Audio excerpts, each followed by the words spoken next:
Avant que l'Angleterre ne soit un seul royaume, la terre était divisée entre des royaumes anglo-saxons rivaux, chacun dirigé par des rois ambitieux, chacun luttant pour le pouvoir, la terre et la gloire. Parmi eux s'éleva Édouin de Northumbrie, un roi dont le règne allait transformer le nord de la Grande-Bretagne. La Northumbrie elle-même avait été forgée à partir de deux puissants royaumes, Deira au sud et Bernicie au nord.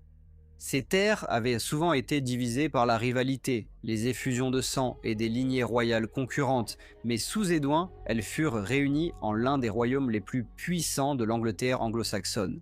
À partir de cette Northumbrie unifiée, Édouin étendit son influence à travers le monde anglo-saxon, reconnu comme Bredwalda, un suzerain dont l'autorité s'étendait bien au-delà de son propre royaume. Mais l'histoire d'Édouin n'est pas seulement celle de la conquête et de la royauté. C'était aussi une histoire de foi. Né dans un monde païen peuplé d'anciens dieux, de guerriers et de traditions sacrées, Édouin se trouvait au centre de l'un des plus grands tournants de l'histoire anglaise, l'arrivée du christianisme. Sa conversion a marqué une rupture spectaculaire avec le passé.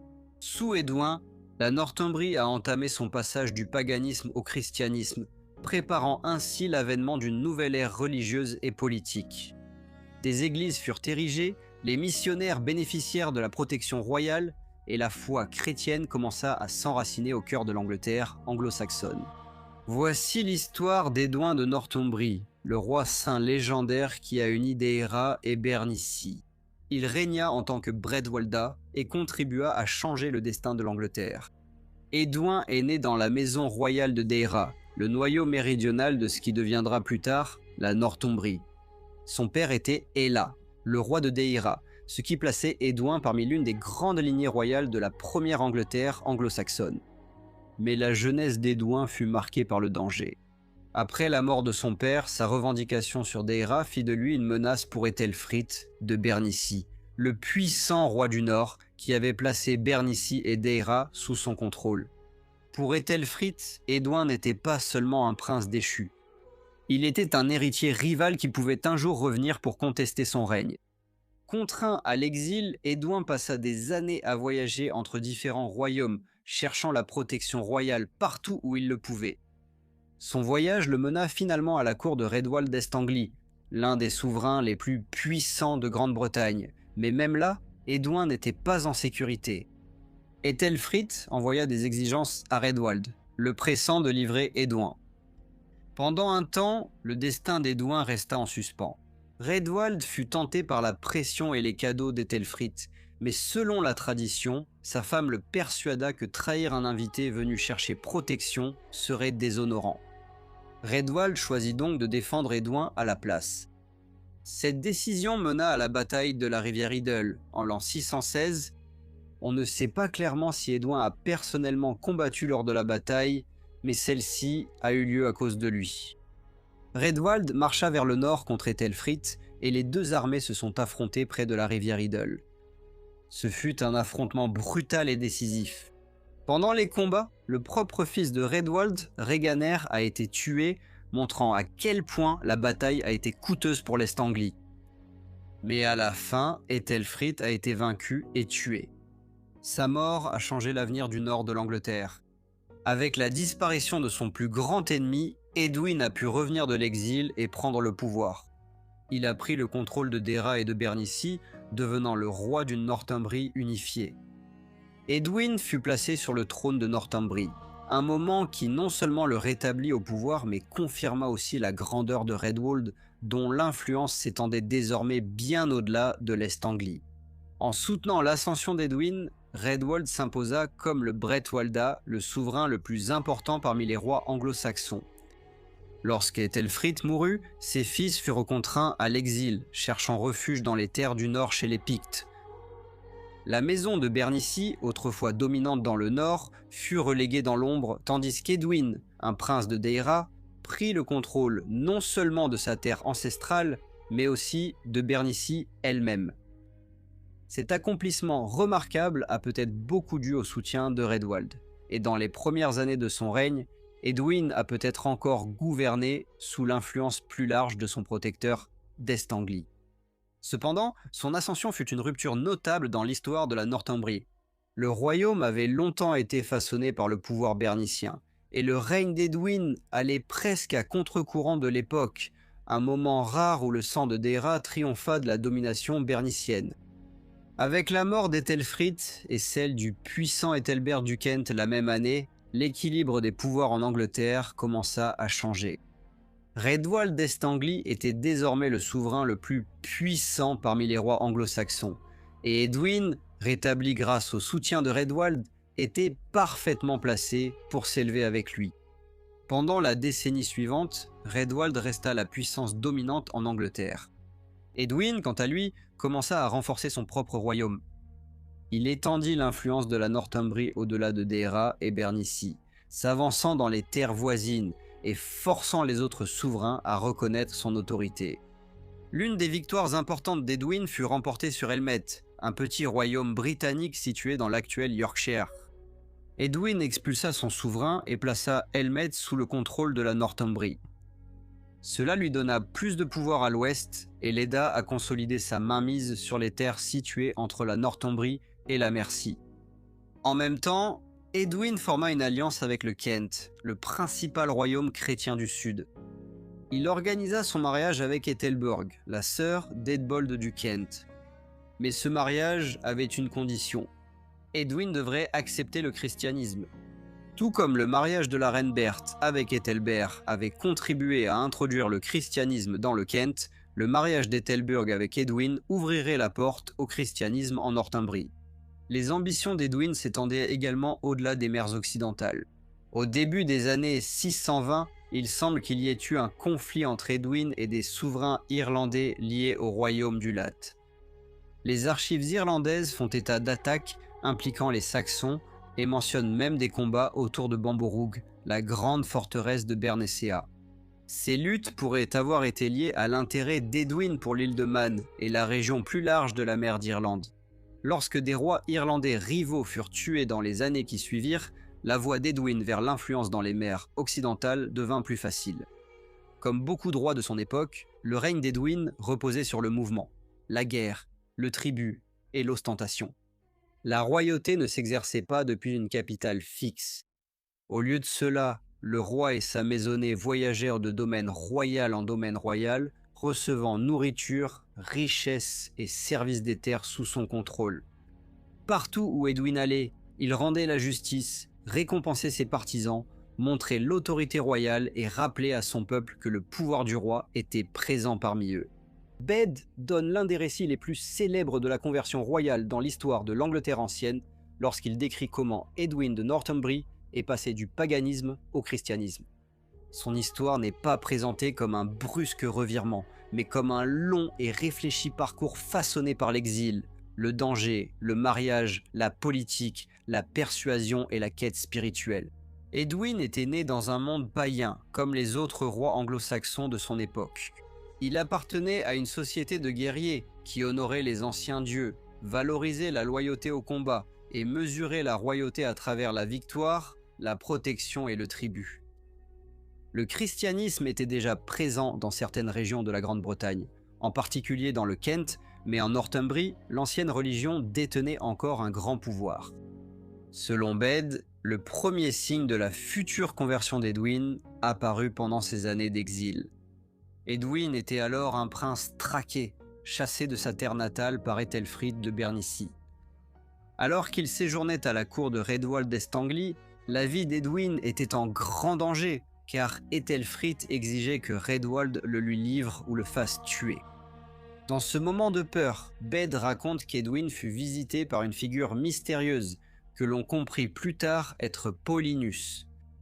Cette figure promit à Edwin qu'il serait délivré de ses ennemis, qu'il deviendrait plus grand que tous les rois avant lui, et que, le moment venu, il devrait écouter celui qui lui rappellerait cette promesse. L'étranger posa alors sa main sur la tête d'Edwin comme un signe. Edwin a survécu. Redwald choisit de ne pas le trahir, vainquit Ethelfrith lors de la bataille de la rivière Idle et rendit le pouvoir à Edwin. Mais le souvenir de cette mystérieuse promesse demeura. Des années plus tard, Edwin épousa Ethelburg, la sœur chrétienne du roi Eadbold du Kent. Ce mariage était d'une grande importance. Le Kent avait déjà accepté le christianisme grâce à la mission d'Augustin, et Ethelburg apporta sa foi avec elle vers le nord. Elle n'est pas venue seule. Avec elle vint Pauline, un évêque romain, dont la tâche était de servir la reine et d'encourager la conversion de la cour d'Edwin. Au début, Edwin ne se convertit pas immédiatement au christianisme. Il permit à Ethelburg de pratiquer sa foi et il écouta Paulin, mais il hésita. Bède le décrit comme un roi qui ne prendrait pas une décision aussi grave à la légère. Edwin devait penser non seulement à son âme, mais aussi à son royaume, à ses nobles, à ses guerriers et aux traditions de son peuple. Puis survint un événement dramatique. À Pâques de l'an 626, un assassin envoyé par Quintelme de Wessex tenta d'assassiner Edwin. L'attaque eut lieu alors que le roi célébrait la naissance de sa fille. Edwin a survécu, mais l'un de ses hommes a été tué en le protégeant. Cette même nuit, Ethelburg donna naissance à une fille et s'enfuit. Paulin a dit à Edwin que sa survie et la naissance sans encombre de son enfant étaient des signes de la faveur de Dieu. Edwin promit que s'il remportait la victoire sur les Saxons de l'Ouest, il accepterait le christianisme. Il permit également que sa fille nouveau-née soit baptisée. Edwin partit alors en guerre contre Wessex, car ils étaient responsables de la tentative d'assassinat. Lorsqu'il revint victorieux, il ne se convertit pas immédiatement pour autant. Au lieu de cela, il prit le temps de réfléchir soigneusement à la question.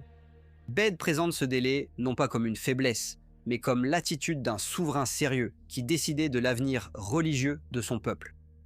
C'est alors que Paulin rappela à Edwin la vision mystérieuse qu'il avait eue pendant son exil. Il posa sa main sur la tête du roi, tout comme l'étranger l'avait fait des années auparavant. Edwin reconnut le signe. La promesse faite lors de sa plus sombre heure était maintenant revenue, et l'homme qui se tenait devant lui était la même figure liée à sa délivrance. Pourtant, Edwin n'agissait pas seul. Il convoqua un conseil de ses principaux nobles et leur demanda ce qu'ils pensèrent de la foi chrétienne. C'était important, car un roi anglo-saxon dépendait du soutien de ses nobles et de ses prêtres. Une conversion royale ne pouvait pas facilement réussir si les grands du royaume s'y opposaient. Le premier à prendre la parole fut Coëfi, le grand prêtre païen d'Edwin. Sa réponse fut frappante. Coëfi admit qu'aucun homme n'avait adoré les anciens dieux avec plus de fidélité que lui, et pourtant il n'en avait tiré aucune récompense. D'autres avaient reçu plus d'honneur et de fortune, tandis que lui, le serviteur des dieux, n'avait pas été béni davantage qu'eux. Si le christianisme offrait la vérité et un plus grand espoir, alors il croyait qu'il fallait l'accepter. Puis un autre conseiller prononça l'un des plus beaux discours de l'histoire de Bède. Il compara la vie humaine à un moineau volant à travers une salle bien chauffée en hiver. Pendant un bref instant, l'oiseau est à l'abri de la tempête dehors. Puis il s'envole à nouveau dans l'obscurité. Ainsi, disait-il, est la vie de l'homme. Nous apparaissons pour un court instant, mais nous ne savons pas ce qui nous a précédés, ni ce qui suit après la mort. Si le christianisme peut offrir une certitude sur ces mystères, alors il mérite d'être suivi. Ce discours saisit le profond attrait du christianisme dans le récit de Bède.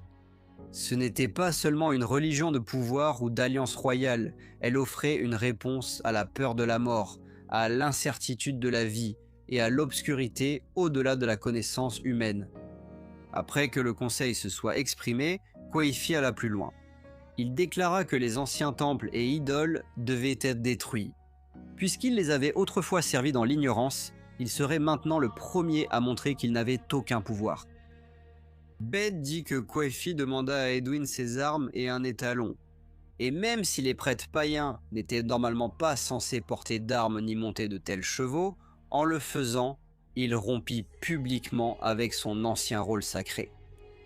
Coëfi monta alors jusqu'au temple païen et, sous les yeux du peuple, il lança une lance dans le sanctuaire et le profana.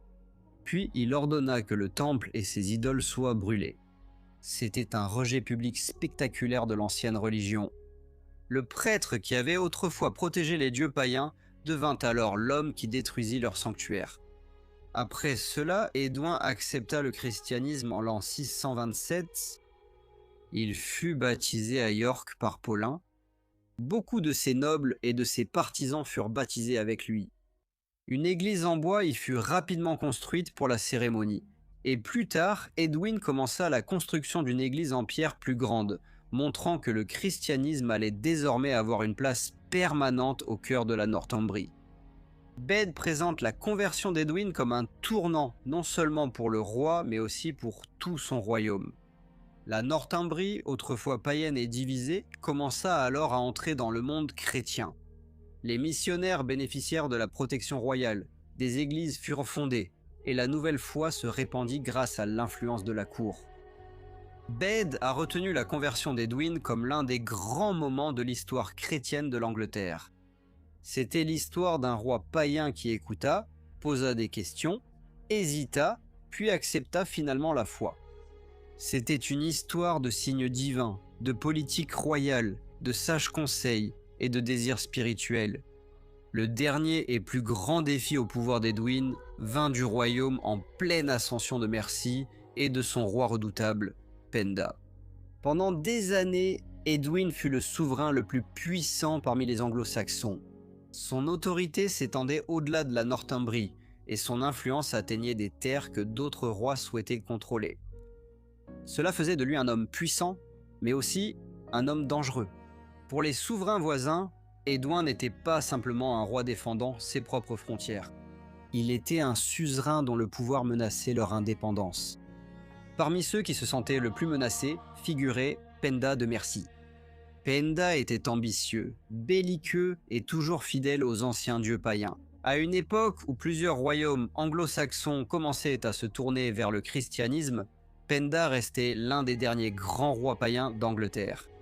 Sa lutte contre Edwin était donc non seulement un affrontement entre deux souverains, mais aussi un choc entre deux puissances montantes, la Northumbrie chrétienne au nord et la Mercie païenne dans les Midlands. Le pouvoir d'Edwin s'est peut-être étendu dans des régions que la Mercie considérait comme sa propre sphère d'influence. Il contrôlait ou influençait certaines parties de la Mercie orientale et sa suzeraineté plus large aurait limité les ambitions de Penda. Si Penda voulait rendre la Mercie puissante, il devait défier Edwin. Penda n'était pas seul. Il trouva un allié puissant en la personne du roi de Gwynedd. Le roi avait déjà été vaincu par Edwin plus tôt dans sa carrière, et il avait une bonne raison de chercher à se venger. Pour lui, Edwin était l'ennemi qui l'avait humilié et menacé la puissance britannique à l'ouest. Pour Penda, Edwin était le grand obstacle qui se dressait sur la route de l'expansion mercienne. Ensemble, Penda et le roi de Gwynedd formèrent une alliance dangereuse. C'était un partenariat inhabituel. Un roi anglo-saxon païen de Mercie combattant aux côtés d'un roi britannique chrétien de Gwynedd. Les deux hommes avaient le même objectif, briser le pouvoir d'Edwin. En l'an 633, Edwin marcha pour les affronter à la bataille de Hatfield Chase, qui eut lieu dans ce qui est aujourd'hui le South Yorkshire. Le champ de bataille s'étendait dans une plaine ouverte et basse, un paysage de marais, de bois et de cours d'eau. Ce n'était pas simplement une escarmouche frontalière, mais une lutte décisive pour la suprématie en Grande-Bretagne. La bataille finirait en désastre pour la Northumbrie. L'armée d'Edwin fut vaincue et le roi lui-même fut tué.